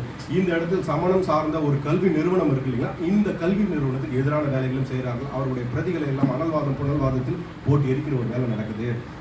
அந்த பிரதிகள் கிடைத்திருந்தால் நாம் பேசுகின்ற இந்த சமூக வரலாறு என்பது தமிழ் வேறு எப்படியான ஒரு நெருக்கடியை சந்திச்சதுன்னா, அனல்வாதத்தின் புனர்வாதத்தில் இருந்து மீண்டு போய் தவிர்த்து வெளியில் தப்பிச்சு வந்தது இல்லைங்களா, அதற்குள்ள இருந்தால் நம்மளுடைய வரலாறுகளை நம்ம பேசிட்டு இருந்தோம். அவைகளும் கிடைத்திருந்தாலும் இன்னும் நிறைய விஷயங்கள் நம்ம கூடுதலாக பேசிக்கலாம். அப்போ சைவ தமிழாக மாற்றப்படுகிறது. ஒரு பக்கம் சமஸ்கிருத தமிழ் கோயிலுக்குள்ளாகும், சைவ தமிழ் சைவம் சார்ந்த விஷயங்கள், இலக்கியங்கள், புராணங்கள், இவைகள் சார்ந்த விஷயங்கள். பின்னால் உங்களுக்கு ஆழ்வார்கள் பாடல்கள்லேருந்து பின்னால் நாயன்மார்கள் பாடல்கள்லேருந்து எல்லாமே இந்த ஏறக்குறைய இந்த ஃபார்முலா தான், இதுக்குள்ளே தான் அவங்க உருவாக்கிடுறாங்க. அப்போ தமிழ் சமய வடிவம் பெறுகிறது. தமிழ் சமய வடிவம் பெறும்பொழுது மடங்கள் சார்ந்து கற்பிக்கப்படுகின்றன. தமிழ் மடங்கள் சார்ந்து கற்பிக்கும் பொழுது சமணம் கொடுத்த ஏற்கனவே தொடக்கத்தில் சொன்ன பார்த்தீங்களா, பால் வேற்றுமை பாராது கற்பிக்கப்பட்ட கல்வி, ஆண் பெண் அப்படின்ற அந்த பால் வேற்றுமை பார்க்காமல் கற்பிக்கப்பட்ட கல்வி, ஒரு சமூகமயமாக்கப்பட்ட சாதிய ஒடுக்குமுறை ஏற்றத்தாழ்வு பார்த்து சொல்லிக் கொடுக்கப்படாத கல்வி, இந்த காலகட்டத்தில் எல்லாம் மாறுகிறது. யார் கற்பது, யார் எந்த வேலையை செய்வது, இப்படி எல்லாம் மாறுது. அப்போ அடிப்படையாக கொஞ்சம் மொழியை கற்றுக்கிற அறிவுன்றது எல்லாருக்கும் இருக்கும். பேர் எழுத கற்றுப்பாங்க, ஒரு கணக்கு, மற்ற விஷயங்கள் இதெல்லாம். இன்றைக்கும் கிராமத்தில் படிக்காதவன்னு சொல்லுவோம், ஆனால் அவன் கணக்கு நல்லா போடுவான். இன்னைக்கு கூட கடையில் நமக்கு பழக்கத்தில் அவர் கணக்கு போடுவார், பில்லு போடுவார். படிக்காதவராக பேர் எழுதுவார், குறைஞ்ச அளவுக்கு படிப்பார். ஆனால் படிக்காதவன்னா என்ன அர்த்தம்னா, பெரிய இலக்கிய பரப்பில் இருக்கிற அந்த புலவர்கள் சார்ந்து இருக்கிற இயங்குகின்ற அந்த கூட்டத்துக்குள் போகாதவர்களாக இருப்பாங்க. ஆனால் அவர்களுக்கான ஒரு 4வது படிச்சாங்க, 3வது படிச்சாங்க, ஒரு குறைந்த கல்வியில் மொழியை இந்த சமூக பயன்பாட்டிற்காக பயன்படுத்துகின்ற ஒரு கல்வி முறை இருக்கும். இது அன்னைக்கு இருந்த ஒரு திண்ணை பள்ளிக்கூடமோ ஏதோ ஒரு முன்னால மொழி அறிந்தவர்களோ யாரோ உங்களுக்கு சொல்லி கொடுத்துருக்கலாம். அப்போ தமிழ் நிறுவனம் சார்ந்து மாறுகிறது. இது இந்த காலகட்டத்தில் ஒரு வடமொழி சார்ந்த நிறுவன கட்டமைப்போடு வளர்கின்ற ஒரு வேத மரபும், அதற்கு இணையாக ஒரு மடம் சார்ந்து உருவாகின்ற தமிழ் அப்படின்ற ஒரு விஷயம் இந்த காலகட்டத்தில் வளர்ச்சி அடைகிறது. இதுலேருந்து தான் உங்களுக்கு அடுத்தடுத்த காலகட்டமாக மாறும். இப்போ நம்ம இந்த இடத்துல ஒரு விஷயத்தை புரிஞ்சுக்கலாம். சரிங்க, இவ்வளோ விஷயம் நடந்திருக்கு. இது எது வரைக்கும் நடந்துகிட்டு வருது? ஒரு 8ஆம் நூற்றாண்டு வரைக்கும், ஏறக்குறைய சோழர்கள் தமிழகத்துக்குள் ஆட்சி பொறுப்பை ஏற்கின்ற வரைக்கும் இந்த மாதிரி வேலைகள்லாம் நடந்துகிட்டு இருக்கு. சரி, இப்படி இருந்தாலும் இதுக்கு முந்தி இருக்கிற விஷயங்கள்லாம் கொஞ்சம் புரிஞ்சுக்கணும் இல்லைங்களா? கல்வி நிறுவனம் இன்ஸ்டியூட் வளரும்போது சில ஆட்கள், ஆய்வாளர்கள் இவங்கெல்லாம் உருவாகும்போது அவன் என்ன பண்ணுறான், பழைய பிரதிகள்லாம் புரிஞ்சிக்க முடியல. அவன் என்ன பண்ணுறான், புதுசாக உரையாசிரியர்கள் ஒரு குரூப் உருவாகும். உரையாசிரியர்கள் ஒரு விஷயம் எல்லாத்துக்கும் உரை எழுத ஆரம்பிக்குது. உரை எழுதும் போது பாருங்க, மொழி கற்றல் கற்பித்தல்ல அடுத்து உரையாசிரியர்கள். சங்க காலகட்டத்தில் உரையாசிரியர்கள் நமக்கு இல்லை. உரையாசிரியர்கள் நமக்கு உரை சொல்ல வேண்டிய ஒரு தேவையில்லை. இருந்தாலும் தொல்காப்பியத்தில் சில இடங்களில் அந்த சில உரிச்சொற்களை பற்றியான விளக்கங்கள் இருந்தாலும் ஒரு பெரிய அளவில் தனியாக உரையாசிரியர்கள் உங்களுக்கு தனியாக இல்லை. ஆனால் பிற்காலகட்டத்தில் 8ஆம் நூற்றாண்டுக்கு பிறகு உங்களுக்கு உரையாசிரியர்கள் நிறைய உருவாகிறான். இதே காலகட்டத்தில் அவர்களுக்கு சொல்லுக்கு அர்த்தம் புரியலன்னு அதில் ஒரு ஆராய்ச்சி செய்கிற ஒரு குழு உருவாகுது. இவர்கள்லாம் பார்த்தீங்கன்னா இந்த தமிழ் மொழியை நல்லா தேர்ந்து கற்றவர்களாக இருக்கின்றார்கள். இதுதான் நிகண்டு நூல்கள். இந்த நிகண்டு நூல்கள் அப்படின்றது இந்த காலகட்டத்தில் வருது. தமிழ் மொழி அப்படியே பாருங்க அடுத்தடுத்து ஒன்றுன்னா ஒரு துறைகளாக விரியுது. அப்போ சோழர்கள் 8ஆம் நூற்றாண்டுக்கு பிறகு உருவாகின்ற திவாகர நிகண்டு ஆகட்டும், ஒரு ஒரு ஒரு மாஸ்டர் வெர்ஷனாக இருக்கும் அந்த புக்கு. பார்த்தீங்கன்னா அகராதி நிகண்டு என்றால் அகராதி, டிக்ஷனரி நிகண்டுனா டிக்ஷனரி, எல்லாமே செய்யுள் வடிவத்தில் இருக்கும். நீங்கள் ஒரு சொல் எடுத்துக்கிங்கன்னா அதுக்கு ஒரு இருக்கும். இப்போ அப்படி இந்த நிகண்டு நூலை நம்ம எடுத்து படித்து பார்க்கும்போது பார்த்தீங்கன்னா என்ன மாதிரியான ஒரு தமிழ் எப்படி கற்பிக்கப்பட்டிருக்கும், என்ன மாதிரியான ஒரு இன்ஸ்டியூட் தன்மை இருந்திருக்கும்ன்றதான் நம்ம அதை பார்த்தா பிரமாண்டமாக இருக்கும்.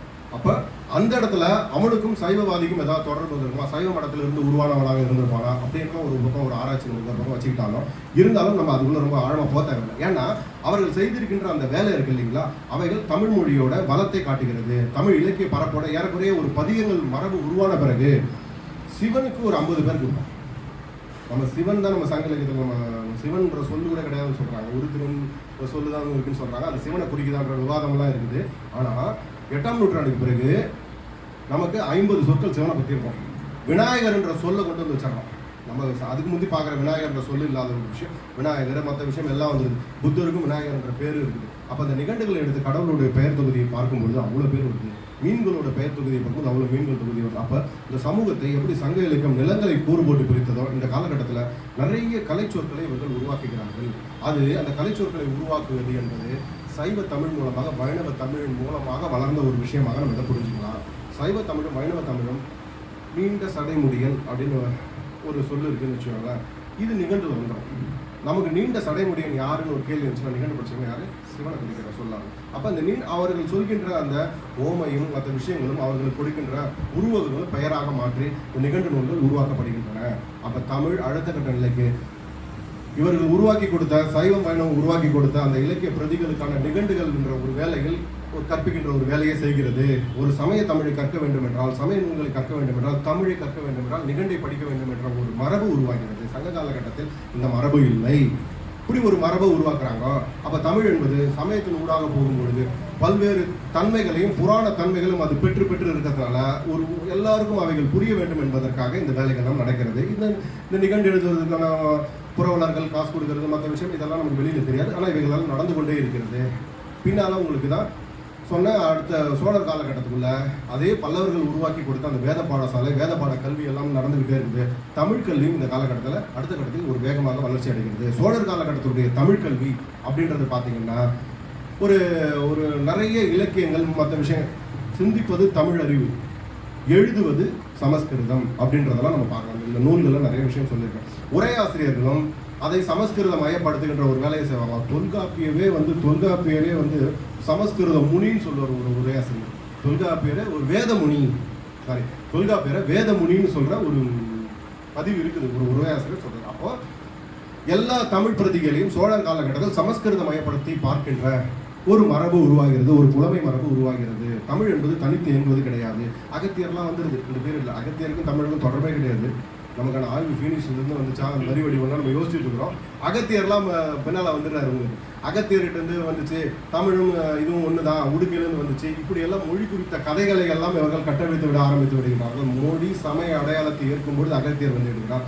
பொதிகை மலை வந்து விடுகிறது. பொதிகை மலையிலிருந்து தமிழ் வளர்த்தார். இங்கே பார்த்த மலைப்படுகிடம் விஷயம் வேறையா இருக்கும். ஆனால் இங்கே பார்த்தீங்கன்னா மலையும் வந்து சமய அடையாளமாக மாற்றப்படுகிறது. தமிழ் சைவ அடையாளத்தை ஏற்கின்ற பொழுது இது போன்ற கதைகள் எல்லாம் நம்மளோடு சேர்த்து திணிக்கப்படுகின்றன. சைவ அடையாளத்தை திணிக்கும் பொழுது நீங்கள் சமஸ்கிருத அடையாளத்தை ஏற்றுக்கொள்ள வேண்டிய ஒரு நிலைக்கு தள்ளப்படுகிறீர்கள். அப்போது கல்வி நிறுவனங்கள் இது போன்ற வேலைகளை இந்த காலகட்டத்தில் செய்கின்றன. பல்லவர் காலகட்டத்திலிருந்து தொடர்ச்சியாக சோழர் காலகட்டத்திலும் தமிழ் சமய அடையாளத்தோடு சேர்ந்த தமிழாக, சமய அடையாளத்தோடு சேர்ந்து புராணங்களை விளக்கம் கொடுக்கின்ற தமிழாக கோயிலில் பார்த்தீங்கன்னா அதுக்கான மண்டபங்கள்லாம் கட்டி கொடுத்துருவாங்க. இப்போ அந்த மண்டபத்திலேருந்து உட்காந்துக்கிட்டு அவங்க விளக்கம் கொடுத்துக்கிட்டே இருப்பாங்க. ஒரு பக்கம் உள்ள சமஸ்கிருத மந்திரங்கள் போயிட்டு இருக்கும், ஒரு பக்கம் வெளியில் இந்த மாதிரி புராண விளக்கங்களையும் பதிக விளக்கங்கள்லாம் சொல்கிறது உங்களுக்கான அதுக்கான சலுகைகள் மற்ற விஷயங்கள்லாம் நடந்துகிட்டு இருக்கு. அப்போ மொழி என்பது யாருக்கான மொழி, எதற்கான மொழி, அப்போ அதுக்குள்ள அதிகாரமயப்பட்ட மொழி, இலக்கிய பரப்பு, கல்வி, இப்போ இதெல்லாம் நமக்கு தனித்தனியாக பிரித்து பார்க்கும்பொழுது இன்னைக்கு இருக்கிற மாதிரி மொழி அடுத்த கட்டத்தில் நவீனத்துக்கு நமக்கு நகரல. எல்லா இலக்கிய பிரதிகளும் கடவுளுடைய பாதங்களை நோக்கி தான் நமக்கு நகர்த்தோம். ஒரு அடிமை மனநிலை தான். அவருடைய பாத அடி நிழல்ல நான் சரணடையணும், அவர் பாதத்தை கண்டேன், பாதத்தில் இருக்கிற மலரை கண்டேன் அப்படின்னு எல்லா பதிகங்களும் அதை நோக்கி தான் நகர்த்திக்கிட்டே இருக்குது. ஏறக்குறைய ஒரு சோழர் காலகட்டத்தில் உருவாகுகின்ற தமிழ் சார்ந்த ஒரு புதிய துறையாக இருக்கிற நிகண்டுகளும் உரை மரபும் தமிழை அடுத்த கட்ட நிலைக்கு நகர்த்தி கொண்டே செல்கிறது. பிற்காலகட்டத்தில் வர பாண்டியர்களும் வேற வழியே இல்லை, சமஸ்கிருத மரபை ஏற்றுக்கொண்டு தான் இருக்கிறார்கள். அதுக்குள்ள இருந்து தான் உங்களுக்கு வந்து அவங்க தமிழை கற்பிக்கின்ற ஒரு வேலையும் செய்து கொண்டு இருக்கின்றார்கள். சோழர்களுக்கு இப்போ பாண்டியர்களும் ஒரு குறிப்பிட்ட பகுதியில் சிற்றரசுகளை ஆட்சி செஞ்சுட்டே இருக்காங்க. சோழர் காலகட்டத்திலையும் இந்த பாண்டியர்கள் பின்னால் சோழர்களை எடுத்து பாண்டியர்கள் இந்த பகுதியில் ஆட்சி செய்கிறாங்க.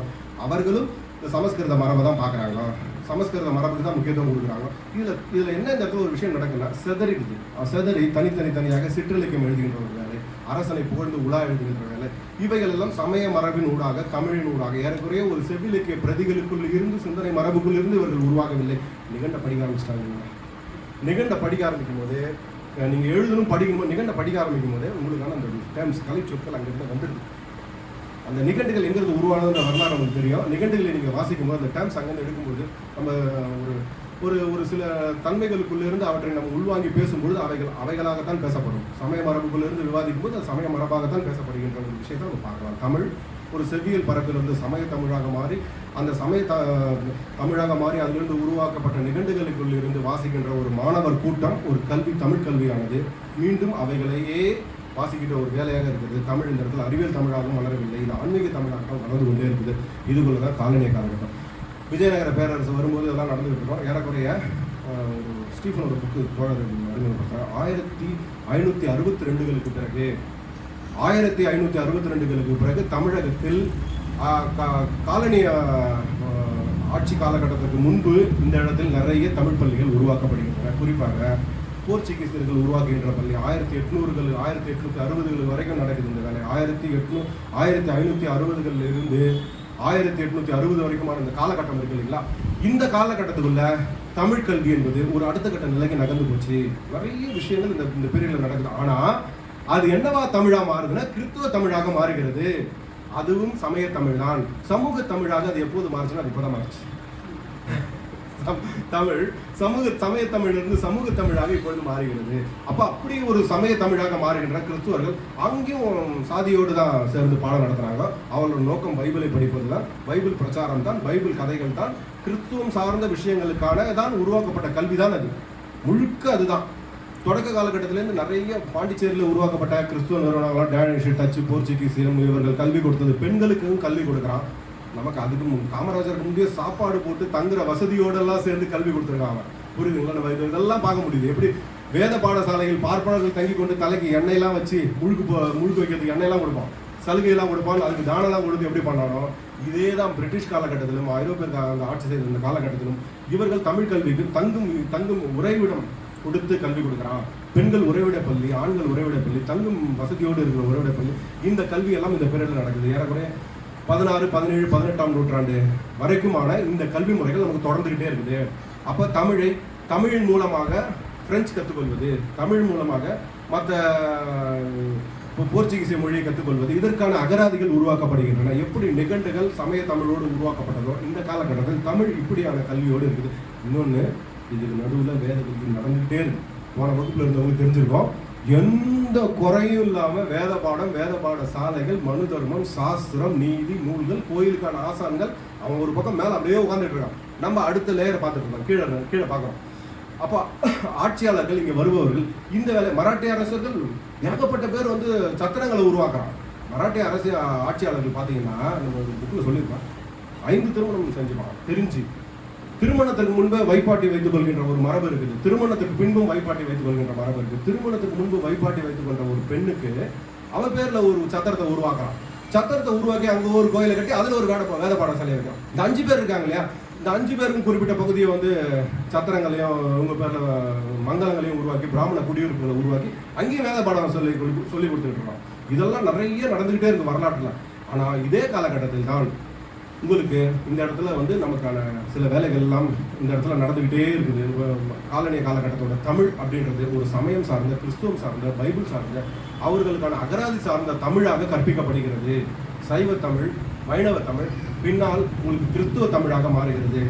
இந்த ரெஃபரன்ஸ் வந்து ரொம்ப முக்கியம். ஸ்டீஃபனோட இந்த ரெஃபரன்ஸ் வந்து நமக்கு ரொம்ப முக்கியமாக இருக்குது. ரொம்ப ஆச்சரியமாக வியப்பாக இருக்குது. ஒரு கூட்டத்தில் தோழர் சொன்னார், ஸ்டீஃபன் தோழர் சொன்னார், நீங்கள் காலனிய காலகட்டத்தோட கல்வி வந்து நமக்கான ஒரு விடுதலை கொடுத்தது அப்படின்னு நம்ம பேசுகிறோம் இருக்கு. ஆனால் தொடக்க நிலையில் அவர்கள் செய்ததெல்லாம் சமய தமிழ் தான். ஏறக்குறைய 19ஆம் நூற்றாண்டு காலகட்டத்தில் இருந்து தான் கொஞ்சம் அறிவியலை கற்றுக் கொடுக்கிறார்கள். தமிழோடு சேர்ந்து அறிவியல் தமிழ் வருகிறது, கணித தமிழ் வருகிறது, இதெல்லாம் மருத்துவ தமிழ் எல்லாம் கற்றுக் கொடுக்கும், வானியல் சார்ந்த விஷயங்கள்லாம் கற்றுக் கொடுக்குறாங்க. அவன் வந்து இங்கே வியந்து பார்க்குறான், இங்கே தமிழ் மாணவர்கள்ட்ட திண்ணை பள்ளிக்கூட மரபு வேற மாதிரி இருக்குதே. இங்கே திண்ணை பள்ளிக்கூட படிக்கிறவன் கணக்கு அதிகாரம் நூலுன்றதே ஒரு செய்யுள் இருக்குது. நம்ம ஊரில் கூட இப்படியான ஒரு கணக்கு சம்மந்தப்பட்ட விஷயம்லாம் இல்லை, எல்லாம் மனக்கணக்காக வச்சிருக்காங்க. எல்லாம் மனக்கணக்காக, வாய்ப்பாட்டு கணக்காக, 10ன்ற அந்த கையில் இருக்கிற 10 விரல்களை வைத்துக்கொண்டு அவங்க செய்கிற அந்த மனக்கணக்கு இருக்கு இல்லையா, அது ரொம்ப முக்கியமான கணக்காக இருக்குது. அரை, கால் வாய்ப்பாடுகள், இந்த வாய்ப்பாடுகள் மனக்கணக்காக வைத்துக்கொண்டு அவர்கள் பிரித்து கொள்கிறார்கள். நிலவை அடிப்படையாக வைத்துக்கொண்டு அவர்கள் வந்து தங்களுடைய நாள், நட்சத்திரங்கள், சாதகம், ஜோதிடம் இவைகள் எல்லாம் பிரிக்கின்ற ஒரு வேலை நடக்குதுன்றதெல்லாம் இங்கே வந்து ஐரோப்பியர்கள் எழுதுகிற குறிப்புகள் மூலமாக கிடைக்குது. அப்போ இதிலிருந்து தமிழ் கல்வி, கணித கல்வி அப்படின்றது தமிழ் கல்வியோடு சேர்ந்த ஒரு கணிதம் சார்ந்த ஒரு கல்வியும் நம்மகிட்ட இருந்திருக்குன்றதை நம்ம புரிஞ்சுக்கலாம். இதெல்லாம் ஒரு பக்கம் அப்படியே நடந்துகிட்டே இருந்தாலும் பிற்காலகட்டத்தில் அச்சு, உரை, இந்த விஷயங்கள், உரைநடை, இதெல்லாம் நம்ம போன வகுப்புல பார்த்துருக்கோம். உரைநடை இவைகள் எல்லாம் வளர்ச்சி அடைந்த காலகட்டத்தில் தமிழ் மொழியானது ஒரு அடுத்த கட்ட நிலைக்கு போகிறது. இப்போ உரை, வெறும் உரைநடை மட்டும் இல்லை, இதற்குள்ளேயே வந்து நிறைய விஷயங்கள் வந்து இந்த டைரி எழுதுறோம் சொல்லுங்க, இந்த குறிப்புகள், அனந்தரங்கம் பிள்ளை குறிப்புகள், நாட்குறிப்புகள், இந்த நாட்குறிப்புகளுக்குள்ளும் ஒரு உரைநடை வளர்ச்சின்றதை நம்ம பார்க்கலாம். இதே போல காலனிய காலகட்டத்தில் இந்த இடத்துல கண்டன நூல்கள் நான் ஒரு பேப்பர் வந்து பண்ண தொடர்ந்து, இந்த கண்டன நூல்கள் காலகட்டத்திலையும் ஒருத்தர் திட்டி எழுதிப்பாங்க. உன் சமயம் சிறந்ததா, என்ன அது சைவம் சிறந்ததா, கிறிஸ்துவம் சிறந்ததா, இயேசு ஒரு கடவுளான்னு இவன் சொல்லி கேட்பான். உடனே வந்து சிவன் ஒரு கடவுளா, சாணி எள்ளி பூசிக்கிட்டு நெத்தியில் பூசிக்கிறீங்கன்னு சொல்லிட்டு இவன் பதில் கேட்பான். அந்த மாதிரி கண்டனங்கள்லையும் இந்த உரையாடல் மரபு என்பது உங்களுக்கு செல்வாக்கு பெற ஆரம்பிக்கிறது. இந்த உரையாடல் மரபின் மூலமாக ஒரு கருத்தை பதிவு செய்கிற ஒரு விஷயம் வருது. அப்போ உரை கண்டன நூல்களிலிருந்து வருகிறது, நாட்குறிப்புகளிலிருந்து வருகிறது. மூன்றாவதாக பத்திரிகை துறை, இதழியல் துறை வளர்ச்சி அடைகிறது. இவைகளுக்குள் இருந்து உருவாக்கப்படுகின்ற தமிழ் புது தமிழாக மாற்றப்படுகிறது. இது சமூகமயப்பட்ட தமிழாக மாறுகிறது. இன்றிலிருந்து அது சப்பனிடப்பட்டு காலனிய காலகட்டத்திற்கு பிறகு உருவான கல்வி முறை நிர்வாக கல்வி முறைக்குள்ளே இருந்து மாறி பின்னால தமிழகம் இந்திய சுதந்திரத்துக்கு பிறகு உருவாக்கப்படுகின்ற நமக்கான ஒரு சமத்துவ தமிழ் அப்படின்றதும், எல்லோரும் கல்வி கற்கலான்ற ஒரு தமிழ் அப்படின்றதும், அதிலிருந்து உருவாகின்ற ஒரு பாடத்திட்டம் அப்படின்றதும் நம்ம பார்க்கும்போது இதே காலகட்டத்தில் இன்றைய வரைக்கும் தோழர் சொன்னதுதான், இன்னைக்கும் மத்திய அரசு வேதம் கற்பிப்பதற்கு அதிகப்படியான மனிதவள மேம்பாட்டுத்துறையின் மூலமாக அதிகப்படியான நிதிகளை அளித்திருக்கு. இந்த புத்தகத்தில் பதிவு ஐஐடிக்குள் தமிழ் நிலவரம் என்னன்றது நமக்கு தெரியாது. எல்லா இடங்களிலும் தமிழ் கல்வியோட நிலை என்னன்னு நமக்கு தெரிஞ்ச விஷயம்தான். இது போலவே தொடர்ச்சியாக நமக்கு பழைய காலகட்டத்திலிருந்து தற்காலம் வரையான தமிழ் கல்வி வரலாறு என்பது ஒரு எனக்கு கொடுக்கப்பட்ட ஒரு நேரத்திற்குள் நான் எவ்வளவு சுருக்கி சொல்ல முடியுமோ, ஏதோ உங்களுக்கு விளக்கம் கிடைச்சிருந்தா நம்ம மகிழ்ச்சி அடைவேன், சொல்லியிருக்கேன். இது இன்னும் விரிவாக பேச வேண்டிய ஒரு தலைப்பு. முதல்நிலை அறிமுகத்தோடு இதை நான் முடித்துக் கொள்கிறேன். அனைவருக்கும்